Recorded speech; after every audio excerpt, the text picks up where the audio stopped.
In the gray dawn of a chilly October morning in 2027, in the small, forgotten town of Blackthorn, Wyoming, a woman stood alone by her battered pickup truck, counting nickels and dimes in her calloused palm. Her name was Lila Carter, a former Marine in her late 30s, her dark hair pulled into a tight, no-frills braid, her boots scuffed from years of service that nobody seemed to remember.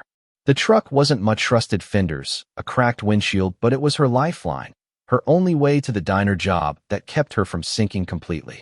Selling it would mean walking miles to work or losing the gig entirely, and for someone already clinging to the edge, that truck was everything. Yet, by the end of that day, Lila would give it up not for herself, but for a stranger's child. And in the hours that followed, the thunder of 50 motorcycles would rattle the windows of the county sheriff's office, shaking the town to its core. This isn't just a story about sacrifice. It's about loyalty, raw and unyielding, written in the growl of engines. And if you think justice sometimes rides on two wheels, stick with me, because what happened in Blackthorn will burn itself into your memory. It started outside a rundown market on the edge of town, the kind of place where locals swapped gossip and eyed outsiders with suspicion.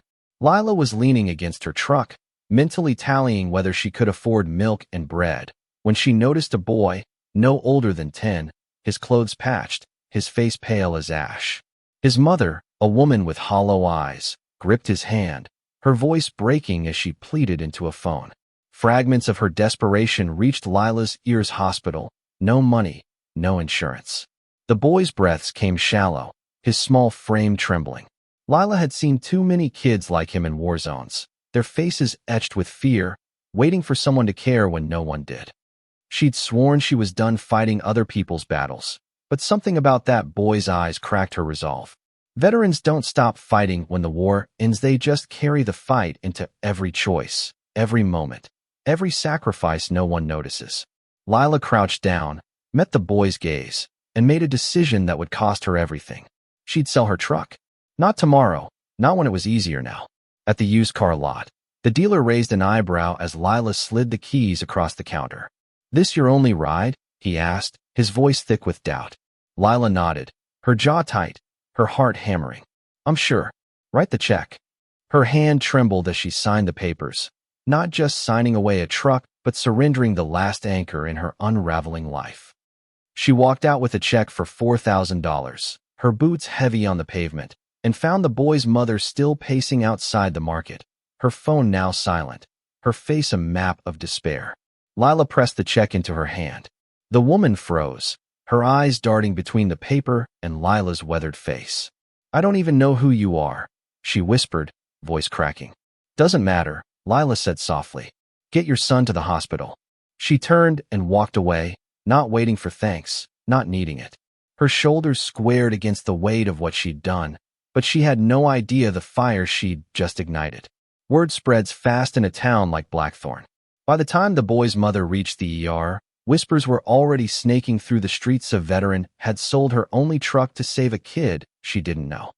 Across town, in a dimly lit bar where chrome gleamed and leather creaked, a group of Iron Reapers, a biker crew most folks crossed the street to avoid, caught wind of the story. These weren't the cartoon villains of old movies. They were fathers, mechanics, veterans themselves, men who'd seen their own battles and carried scars no one asked about. When they heard what Lila had done, a grizzled rider named Jack, Iron Malone, slammed his fist on the table. She gave up her last damn thing for a kid she didn't know, and the sheriff's sitting on his hands. Another biker, younger but with eyes that had seen too much, growled, "If she's standing alone, she won't be for long." The code of the road was clear.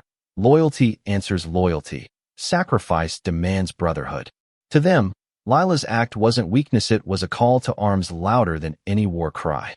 Engines roared to life. Boots hit the floor. Texts flew between riders, spreading the word like wildfire. Lila, sitting alone on a bench outside a laundromat, had no clue what was coming. All she knew was the ache in her chest and the empty space where her truck used to be. Then the ground began to tremble. One by one, motorcycles rolled into the lot, their headlights cutting through the dusk like knives.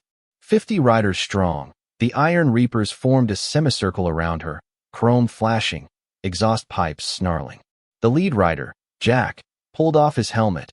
His weathered face set with purpose. "You the vet who sold her truck for that kid?" he asked. Lila nodded, wary but steady. Jack's hand landed on her shoulder, heavy as a vow. "Then you're family now. And family doesn't stand alone." Back at the sheriff's office, Sheriff Daniel Holt leaned back in his chair, a cigarette smoldering between his fingers. To him, Lila was just another washed-up vet, another name on a long list of people the town had forgotten. He'd heard about the truck, shrugged it off. "Not my problem," he muttered, flicking ash into a tray. But outside, the story was spreading like a brush fire. At a gas station on the edge of town, 3 reapers swapped the news over smokes. One, a gray-haired rider named Amos, spat on the ground. "Sheriff's letting her drown, just like he's let this town rot." Another, with scars crisscrossing his knuckles, snarled, "She gave everything, and he's doing nothing. You think we're going to sit on our hands?" By sundown, the message had reached every rider in the county. Lila's quiet sacrifice was no longer hers. Allenite was a spark in a town ready to burn.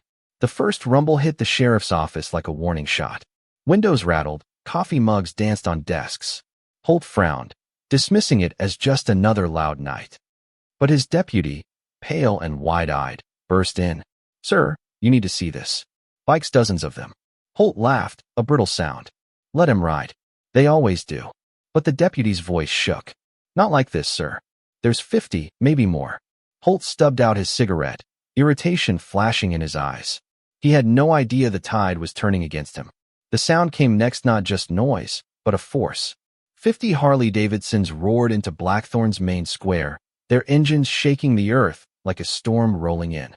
Storefronts trembled, car alarms wailed, and townsfolk spilled out of diners and shops, shading their eyes against the glare of headlights. The reapers parked in formation, shoulder to shoulder, their bikes an impenetrable wall of chrome and steel. At their center stood Jack, broad and unyielding, his leather vest bearing the reaper's skull patch. Lila, pulled into the heart of it, stood on the curb, her face a mix of confusion and resolve. She hadn't asked for this, hadn't wanted it, but the riders had made her their cause. Jack raised a hand, and the engines quieted to a low growl. His voice cut through the night, rough as gravel. "You stood alone for a stranger's kid," he said, looking at Lila. "That's not something this town's law respects. But we do. And tonight, we stand with you." Lila shook her head, her voice low. "I didn't do this for anyone to notice. I just couldn't walk away." Jack's jaw tightened. "Doesn't matter. Word's out, and the sheriff's not burying this like he buries everything else. Not with us here." The riders split into 2 columns, their bikes swallowing the street as they rolled toward the sheriff's office. Inside, Holt was on his 4th cigarette when the building shook. Blinds rattled, dust fell from the ceiling, and his deputy burst in again, sweating. "They're here, sir. 50 of them, maybe more." Holt's face hardened. "This is my town. They don't run it." But even as he spoke, the truth pressed in. The engines were too many, the crowd too large.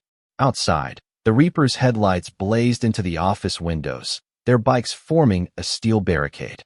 Townsfolk gathered, keeping their distance, whispering, "She's the one who sold her truck. That's her, the vet."